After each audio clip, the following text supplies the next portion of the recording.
Imagine standing in the sunlight on the banks of the Jordan River, the cradle of spiritual awakening. Feel the warmth on your skin, the gentle breeze whispering through the reeds. Here, the story of Jesus' ministry begins, a story that has resonated through the ages, shaping civilizations and touching countless lives. As the waters ripple softly, carrying echoes of ancient prayers and pronouncements, I remember the pivotal moment Jesus stepped into the river to be baptized by John. It was a humble act, a submission to the will of God, and a powerful symbol of cleansing and renewal. The heavens opened, a celestial curtain drawn back to reveal the divine presence. And the voice of God declared, "This is my beloved Son, in whom I am well pleased." A moment of profound significance marking the beginning of Jesus' public ministry and solidifying his divine identity.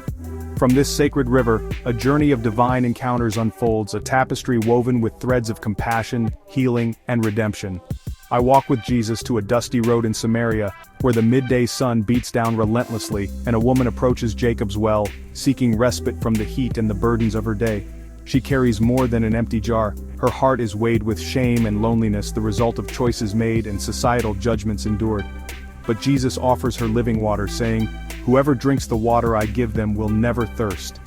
A promise of eternal satisfaction, a quenching of the deepest longings of the soul. Her heart is transformed, and she runs to her village, leaving her jar behind, proclaiming the good news to all who would listen, her voice filled with newfound joy and purpose. Our path leads next to Jericho, where the streets are crowded with excitement, anticipation hanging in the air as word spreads of Jesus' arrival. I see Zacchaeus, a tax collector, a man ostracized by his community, desperate for a glimpse of Jesus, hoping to catch a fleeting moment of connection. He climbs a sycamore tree, seeking a vantage point above the throng, hiding among its thick leaves, hoping to remain unnoticed.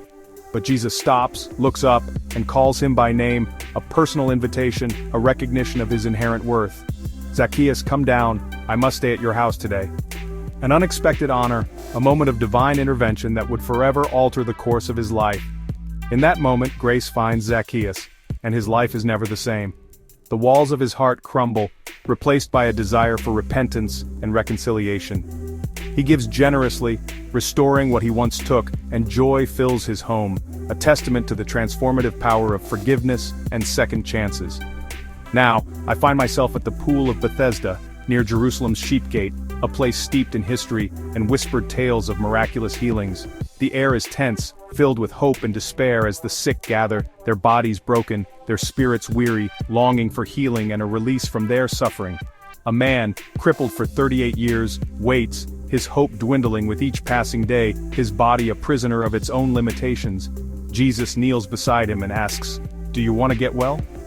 A question that cuts through the layers of resignation and despair, offering a glimmer of possibility.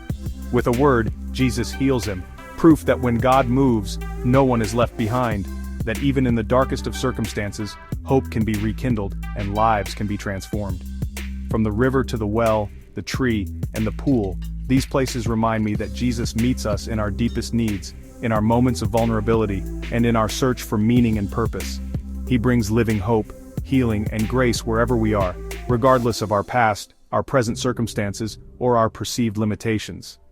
I am invited, just as they were, to encounter him, right where my story unfolds, to experience the transformative power of his love and the boundless possibilities of a life lived in faith.